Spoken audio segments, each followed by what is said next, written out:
Welcome, friends, to another edition of Crime Time with DutyRon.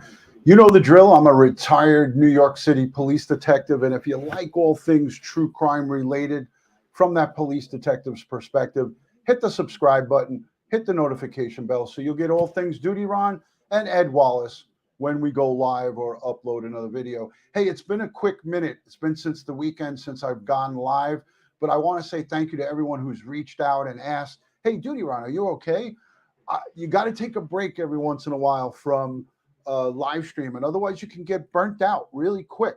So I took a little bit of a break. I uploaded some videos for you guys. Ed's still over in Bangkok. But before we get into today's video, I want to say thank you to the Patreon supporters, the channel members, all of the folks who positively engage in all of our live streams. You guys are what makes this a great place. I give thanks and praise to each and every one of you. And I say thank you to all of the friends who replay the videos and give them the thumbs up. So thank you. Today is a live that I want to talk to you about tomorrow night, Forensics Friday. A Forensic Friday show without Ed Wallace is really not a show. So I'm hoping that tomorrow at 9 p.m. Eastern, we are going to have a forensic pathologist join us for a live stream on Friday night, 9 p.m. Eastern. He's going to go over the Idaho 4 murders, the quadruple murders. He's going to talk to us about knife wounds and what a forensic pathologist does.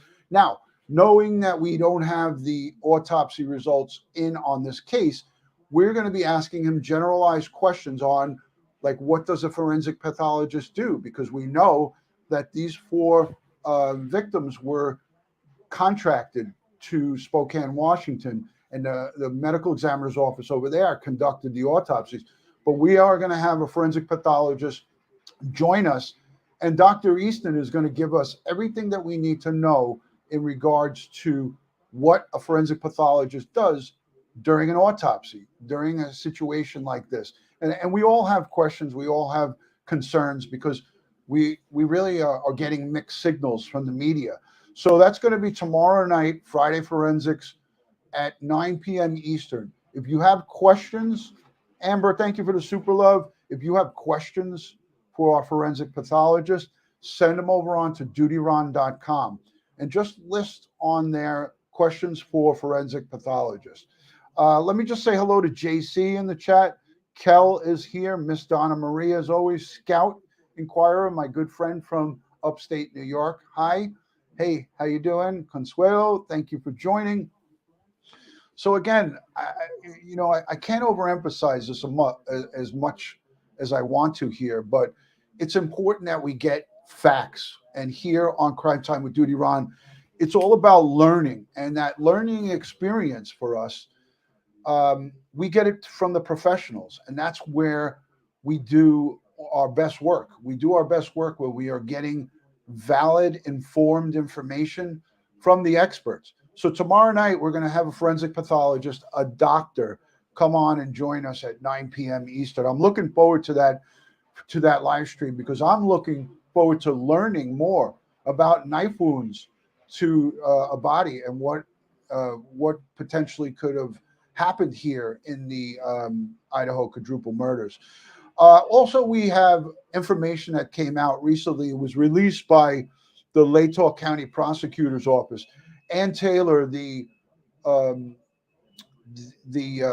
counsel for Bryan Kohberger, her scheduled fee that got set by Latah County came out yesterday or the day before yesterday. I think it was $200 an hour for Ann Taylor and $180 an hour for her assistant, like co-counsel. So the public defender's office are now going to be able to bill $200 an hour for her services and $180 an hour for her co-counsel. I always joke and laugh with Joe Murray, who's a private practice criminal defense attorney. And Joe Murray, I always bust his chops, and I say, when he makes his appearance with us, I always say to him, Joe is billing me at $5.50 an hour, and he laughs when I say $5.50 an hour, because it's more like $7.50 an hour. So the $200 an hour fee is kind of low, on the low end of a public defender, especially in a capital murder case. So a lot of people are up in arms. Let me know in the chat or in the description down below if you feel that that 250, that $200 an hour and 180 an hour for co-counsel is expensive. You know, it is a public defender's office, and they do have to get paid.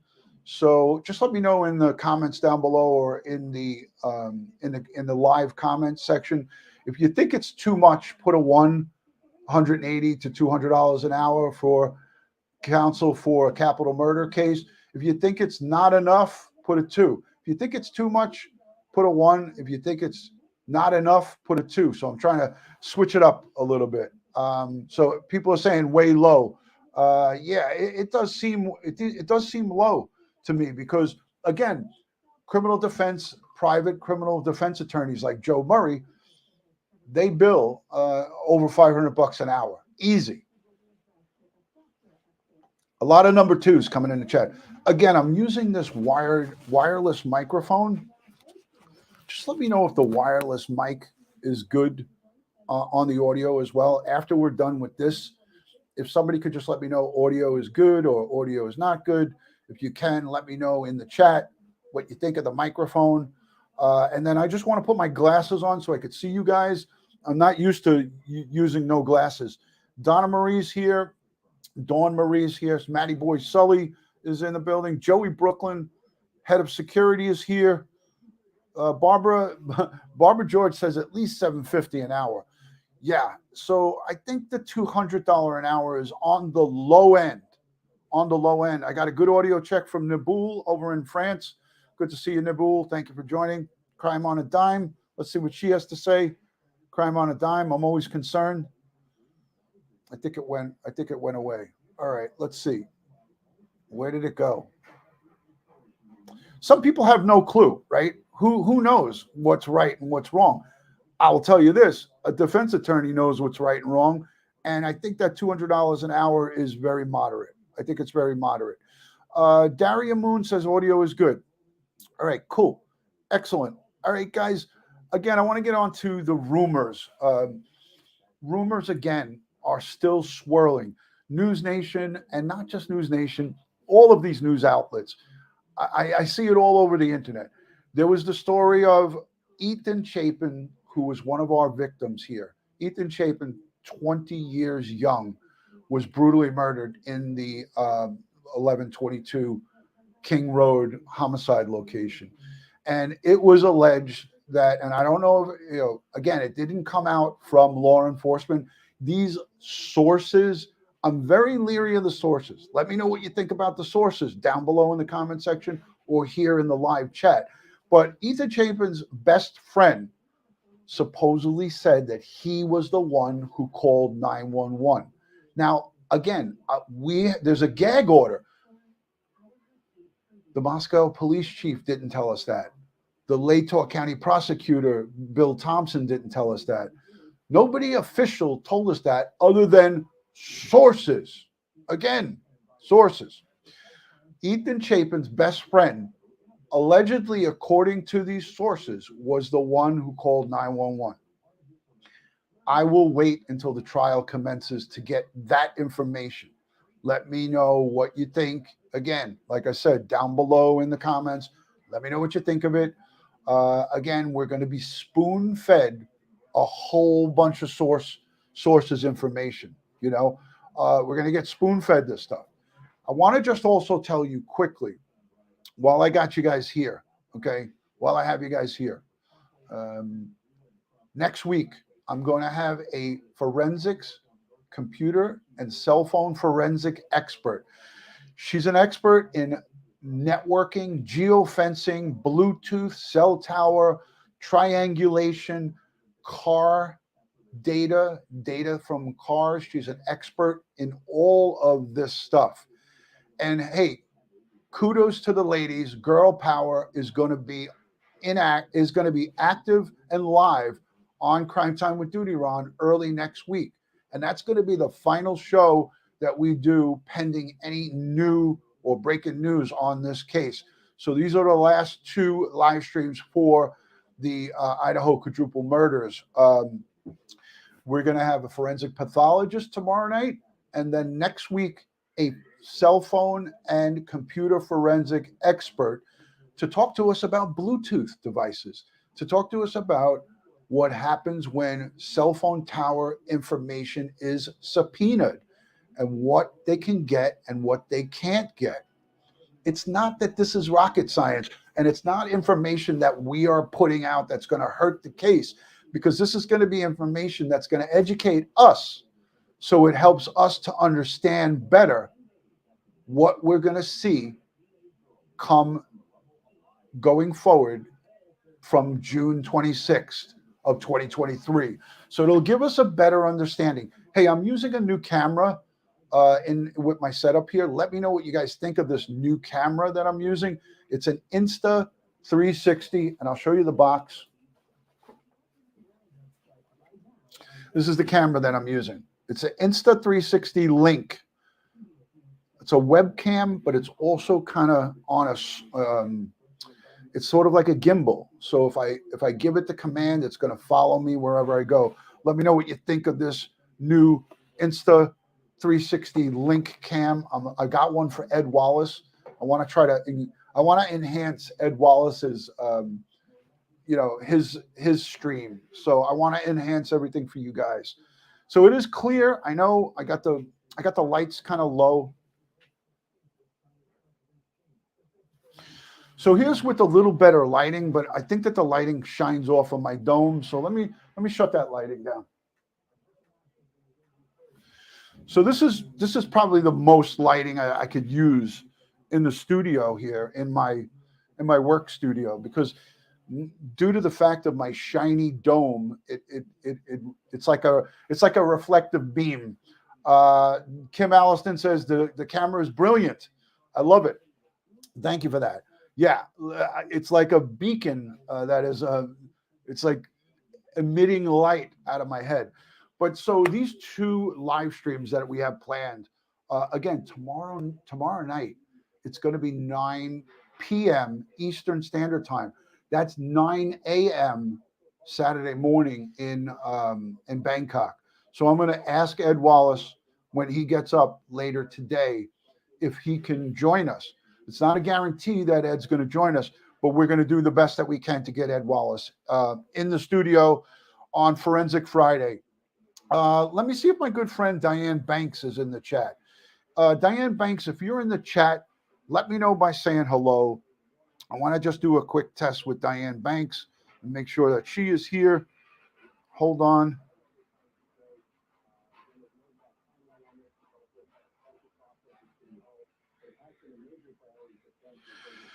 Hey, I wanted to ask you guys something else too, and this is just me asking you guys. Matty Boy Sully says getting a drone. Scout Inquirer says, "Wow, awesome! Audio and visual is perfect." That's what I want to hear. I'm happy that it's perfect. I'm hoping that you guys enjoy this enhanced experience. So the next thing that I want to get your input on is Ed and I, on a future live, we want to do a deep dive into the forensics on the Murdoch trial. How many of you guys here, whether you're watching live or if you're watching on the replay, how many of you guys here have been following the Murdoch trial? I know it's a lot of information, and there's a lot of experts that they've been calling up. They called the medical examiner up, and we heard testimony from the medical examiner. We heard from the detectives. We heard from crime scene. We've heard a lot about DNA and evidence and so forth. So if that's the case and you guys want to hear about that stuff, Ed and I want to cover that, because, when it comes to forensics, Ed Wallace, who better than to have Ed Wallace on this kind of conversation. So again, if you're interested in that, let me know in the comments down below. If you want to hear a little bit of our take, from the forensics side with Ed, I would like to cover that for you guys going forward. I know that it's stuff that's from in the past, but I think it's great for us to give you guys more of an understanding, because more people than not seem confused. Like some people tell me, oh, there's not enough DNA evidence. There's not enough. We don't think that he's going to get, there's going to be a guilty verdict. I'm not so sure about that, so let's start that conversation. So we're gonna start to, when Ed gets back into town, we're gonna go and deep dive into the Murdoch case and give Ed's expert opinion on what Lexi, I love it. She says, please and thank you. So it's always great to have all of my friends back here in the building. If you guys are new, first time watching, let me know in the chat by saying new. And if you are a returning viewer, let us know by just saying hi in the chat, maybe your city, your state, your country, and let's just say hello to everybody. I love to do this. I know some people it gets them mad, but this is going to be a quick live stream, and I want to say hello to everybody that's in the chat. So I've opened up my secondary device. Darla and Cherry Hill, thank you. Wild Z Pony would love to hear Ed's take. Little Bit, member for 2 months. Thank you for being here. Hi from Virginia. Welcome from Florida. Diane Meadows is in Virginia. Awesome. Trish Ship is saying hello from Pennsylvania. Hello, Janine. Good to see you. Thank you for joining in California. Tracy King, hi from Colorado. Hello from New York. D Banks, a member for 5 months in the silver. Thank you, D Banks. We did it. We did it, D Banks. Thank you for being here. Mystique in Ontario, Canada. Thank you. And I'm sorry I have to look down. North Fork, England. Hello, Pam. Nice to have you. Thank you for joining. Boca Raton, says JC. Thank you for being a new channel member. Matty Boy Sully says, I love forensics. Princess Mitch is in the house. Joey Brooklyn. We all know he's in Long Island. He needs to change his screen name. Anika from South Africa is in the house. Thank you. Boxing MMA. Good to see you, Gary. Thank you for joining. Hey, how many people here missed DutyRon and Ed Wallace all week? We've been down and out all week. By a show of hands, who missed yours truly? And I miss Ed Wallace, but we are 12 hours different. It's 3:30, almost 3:40 in the afternoon. It's 3:40 in the morning where he is. So we're on such a different time clock that it's hard to connect with Ed Wallace. But let me know if you miss Ed and myself. Hopefully you miss us both equally. Some of you will miss Ed more than you'll miss me, but that's okay. I'm okay with that. I'm all right with that. Hope everyone had a great Valentine's Day. Valentine's Day passed, came and went. I went radio silent on Valentine's Day because guess what? I had to pay attention to who was most important to me. My wife. My wife is the most important. That is my girl. So I put everything aside on that day, and I do it every day for her. I put anything and everything aside for my wife. And I hope you guys all had a great, wonderful Valentine's Day. Whether it was spent together with friends or families or your significant other or you were alone, at least you knew you had us here with you. So hope you guys were all good. Again, these are the things that I'm concerned with. Tomorrow night, send me questions in regards to the Idaho murders. I want to get your feedback. I want your questions. If you have a question in regards to, how these autopsies were performed or how a forensic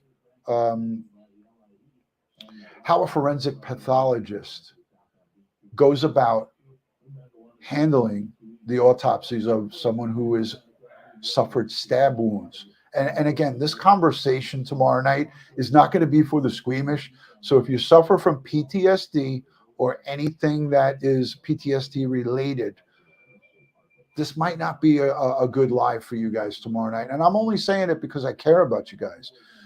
It's not going to be for the faint of heart. We're going to tackle some difficult conversation, but it's going to be a learning and an educational live stream.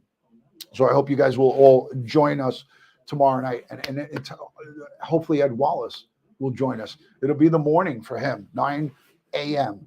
So at 9 a.m. for Ed Wallace. Miss Donna Marie, you're too kind to me.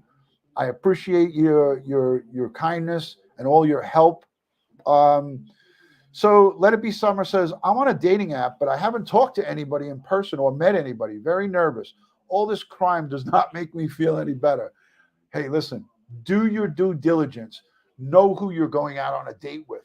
Don't just go on a dating site and agree to meet somebody unless it's in a public area. Go to a TGI Fridays or a Chili's or somewhere, a restaurant that you're out in the open, and never go somewhere alone with somebody who you don't know. That's my tip. That is my tip of the day for the ladies. Matty Boy Sully's in the chat. I want to say thank you to the super chatters. Amber Nelson, thank you for super chatting. Oh, by the way, we're going to have Cassie Carli's sister, Rayanne Carli. I've been working out the specifics with Ray. Her sister was brutally murdered, allegedly, by her baby's father. And he is in jail, but he's not charged with her murder. We're going to have, she wants to come on and talk about her daughter, her now, she's taken on little Sailor, Cassie Carli's daughter, Sailor. Sailor is now with Ray, and she's staying with her, and she's working on getting permanent custody of Sailor, Cassie Carli's daughter. She wants to come on and hang out with us to give us an update on Marcus Spanavello. That's the scumbag who is stand accused of desecrating a human body. You know, her sister was murdered and driven from Florida to Alabama, and she was buried in a shallow grave.